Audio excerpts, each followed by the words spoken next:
আসসালামু আলাইকুম। Expert holiday 365 এর পক্ষ থেকে সকলকে জানাই প্রাণ ঢালা অভিনন্দন। আশা করি যে যেখান থেকে ভিডিওটা দেখছেন সকলেই অনেক অনেক ভালো আছেন। আজকে আপনাদের সামনে আমি একটু আলোচনা করতে চাইবো, সেটা হচ্ছে যে ইউএস এর B1 B2 ভিসা পাওয়ার সহজ উপায় কি। তবে আলোচনার পূর্বে আন্তরিক রিকোয়েস্ট, চ্যানেলটি অবশ্যই সাবস্ক্রাইব করে রাখবেন যাতে করে নেক্সট ভিডিওগুলো আপনি খুব সহজেই পেতে পারেন। এছাড়া যদি ইউএস সম্পর্কে আপনার বা ট্রাভেল সম্পর্কে কোনো কিছু জানার ইচ্ছা থাকে সেক্ষেত্রে কমেন্টস বক্সে আপনি চাইলে টাইপ করতে পারবেন। আমরা সময় সুযোগ বুঝে আপনাদেরকে ভালো একটা অ্যান্সার দেওয়ার চেষ্টা করবো ইনশাআল্লাহ। বাংলাদেশ থেকে বর্তমান সময়টাতে যারা আসলে B1 B2 ভিসা নিয়ে আমেরিকাতে যেতে চাচ্ছেন, এদের প্রত্যেকের জন্য এই ভিডিওটা খুব ইম্পর্টেন্ট যুক্ত একটা ভিডিও হতে যাচ্ছে। দয়া করে পুরো ভিডিওটা ওয়াচ করার ট্রাই করবেন। বন্ধুরা, আমরা তো আসলে ফার্স্ট ওয়ার্ল্ড কান্ট্রি বলতে যে সমস্ত দেশগুলো বুঝি তাদের মাঝখান থেকে কিন্তু খুবই অন্যতম একটি দেশ হচ্ছে আমেরিকাতে। কারণ আমেরিকাতে আমরা যারা বাংলাদেশি আছি তারা কিন্তু আসলে আশেপাশের দেশগুলো যখন আমরা ঘুরতে থাকি, যেমন Malaysia, Singapore, Thailand, Vietnam, Indonesia, হ্যাঁ, তো এই সমস্ত ঘোরার পরে সকলেরই মনে কিন্তু একটা ইচ্ছা তৈরি হয় যে আসলে আমেরিকাতে একটা ভিজিটর ভিসা নিয়ে যাওয়া যায় কিনা, যেটা আমরা B1 B2 ভিসা এই ক্যাটাগরি ভিসাগুলো নিয়ে। তো সঙ্গত কারণেই প্রচুর পরিমাণ ভাই ব্রাদার যারা আছেন তারা কিন্তু প্রতিনিয়তই অ্যাপ্লাই করে যাচ্ছেন আমেরিকার জন্য। কেউ কেউ হয়তো ভিসা পাচ্ছেন, আবার কিন্তু অনেকেই ডিক্লাইন হয়ে যাচ্ছেন। আবার অনেকেই আছে যে বেশ কয়েকটা কান্ট্রি ভিজিট করে আপনার আমেরিকার ভিসা নিতে পারছেন না। অনেকে আছে 3টা বা 2টো বা একটা কান্ট্রি ভিজিট করে কিন্তু পেয়ে যাচ্ছেন এই B1 B2 ভিসাগুলা। বাট সেটা কেন? তো এই কেনটা আপনি যদি একটু বিশ্লেষণ ভাবে আমি আপনাদেরকে একটু বলতে চাই, সেটা হচ্ছে যে এই যে ইউএস ভিজিটর ভিসার মূল যে বিষয়টা আছে বা কোন পদ্ধতিতে আপনি চাইলে বা খুব সহজে আপনি কিভাবে ভিসাটা নিতে পারবেন, সেটা কিন্তু টোটালি ডিপেন্ড করবে আপনার ইন্টারভিউয়ের উপরে।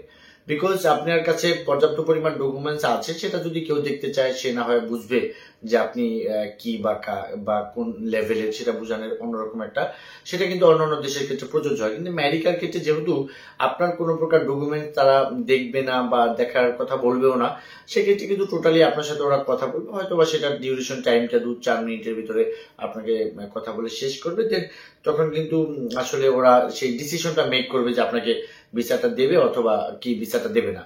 তো সঙ্গত কারণে ইন্টারভিউতে আপনাকে কিছু প্রশ্ন করবে, যে প্রশ্নগুলো সকলকেই করে থাকে, তবে আপনার প্রফেশন ভেদে আপনার কিছু প্রশ্ন আপনার ভিন্ন হতে পারে। আপনি যদি খুব সুন্দর পরিপাটি ভাবে ইন্টারভিউটা যদি আপনি ফেস করতে পারেন, সেক্ষেত্রে কিন্তু আসলে ইউএস এম্বাসি আপনাকে ভিসা দিয়ে দেবে অথবা আপনার ভিসা পাওয়াটা খুব সুনিশ্চিত হয়ে যাবে।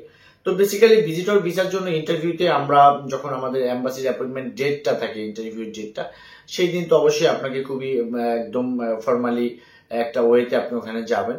যাওয়ার পর তারপরে আপনাকে যে ধরনের প্রশ্নটা করবে, সেই প্রশ্নে যদি আপনি একটা বিশ্বাসযোগ্য অ্যান্সার দিতে পারেন, তবেই কিন্তু আপনি ইন্টারভিউতে সাকসেস হবেন। তো ইন্টারভিউ নিয়ে আসলে বিভিন্ন প্রতিষ্ঠান বা বিভিন্ন মানুষ বিভিন্ন ধরনের অ্যাডভাইস করে থাকে, কিন্তু আমি যেটা মনে করি আমার প্র্যাকটিক্যালি ভাবে, সেটা হচ্ছে যে আপনি যখনই এম্বাসি আপনি ফেস করবেন, তখন ওদের প্রশ্নের অ্যান্সার গুলো দেওয়াটাই কিন্তু আসলে আপনার কাজ হবে। সেটা আপনি যতটা শ্রুতি মধুর ভাবে, যতটা একটু ডিফারেন্ট অ্যাঙ্গেলে আপনি দিতে পারেন, সেটা আপনার ইন্টারভিউতে কিন্তু যথেষ্ট পরিমাণ ভাবে কাজে লাগবে। বিকজ ওরা প্রতিদিনই ইন্টারভিউ নিচ্ছে বাংলাদেশিদের, ওরা জানে যে আসলে আপনার আপনার কি ধরনের প্রশ্ন আপনাকে করতে হবে, তো কোন ধরনের অ্যান্সার গুলো আসতেছে, ওরা কিন্তু মোটামুটি অভ্যস্ত। তো সঙ্গত কারণেই আপনার প্রশ্নের অ্যান্সারের ধরনটা যদি একটু ডিফারেন্ট হয়, তখন কিন্তু ওরা আসলে আপনাকে একটু সিরিয়াসলি নেবে। দেন হয়তো বা আপনাকে ভিসা দেওয়ার ইচ্ছা থাকলে আপনাকে আরেক মিনিট টাইম দিতে পারে। তো শুরুটা যদি আপনি খুব একদম আকর্ষণীয় ভাবে যদি আপনি প্রেজেন্ট করতে পারেন, সেক্ষেত্রে অবশ্যই আপনি কিন্তু ইউএস এর ভিসাটা পেয়ে যাবেন। তো যাই হোক বন্ধুরা, এই চ্যানেলটিতে আমি ইউএস এম্বাসি ইন্টারভিউ নিয়ে অনেক কথা বলেছি এর আগে পরে, আপনারা দেখেছেন, বা সেই ধরনের অ্যাডভাইস গুলো আমি সবসময় দেওয়ার চেষ্টা করি। তো বন্ধুরা, এম্বাসিতে আপনার একটা বিষয় হচ্ছে যে আপনি আমেরিকাতে কেন যাবেন, অথবা আপনার আমেরিকা থেকে কেন ফেরত আসবেন, বাংলাদেশে আপনার বিজনেসটা কি, আপনার আয় ব্যয়টা কি, এই প্রশ্নগুলোর পাশাপাশি ওরা কিন্তু আরো যে একটা ডিফারেন্ট অ্যাঙ্গেলের প্রশ্নগুলো করে থাকে, ম্যান বাই ম্যান ভ্যারি করে সেটার জন্য। তো সবকিছুই মিলে ঝিলে আপনি যদি খুব সুন্দর একটা প্রস্তুতি নিয়ে ওখানে যেতে পারেন, বা সেটা যদি টোটালি ভাবে আপনি যদি সেখানে কাজে লাগাতে পারেন, দেন কিন্তু আসলে এম্বাসির ভিসা আপনার জন্য অবশ্যই অপেক্ষা করবে, বা আপনাকে সেই ভিসাটা ওরা দেওয়ার চেষ্টা করবে। তো যাই হোক বন্ধুরা, এই ইউএস এর ভিসা সংক্রান্ত বিষয় নিয়ে যদি আপনাদের বা ইন্টারভিউতে কোন ধরনের প্রশ্ন করে এই বিষয়গুলো আপনাদের সামনে অনেক সময় আমি শেয়ার করে থাকি বা অন্যান্য ভিডিওতে আপনি চাইলে দেখতে পারবেন। তো এই রিলেটেড যদি আপনাদের কোনো কিছু জানার ইচ্ছা থাকে স্ক্রিনে দেওয়া নাম্বারে চাইলে অবশ্যই অন দা কলে কথা বলতে পারবেন। পাশাপাশি যদি এম্বাসির অ্যাপয়েন্টমেন্ট ডেট বা DS-160 ফর্ম ফিল করা, তারপর হচ্ছে আমাদের কনসালটেন্সি সরাসরি ডেসক্রিপশন বক্সে থাকা অ্যাড্রেস অনুযায়ী আমাদের অফিসে চলে আসবেন। সকলে ভালো থাকবেন, সকলে সুস্বাস্থ্য কামনা করি। আসসালামু আলাইকুম।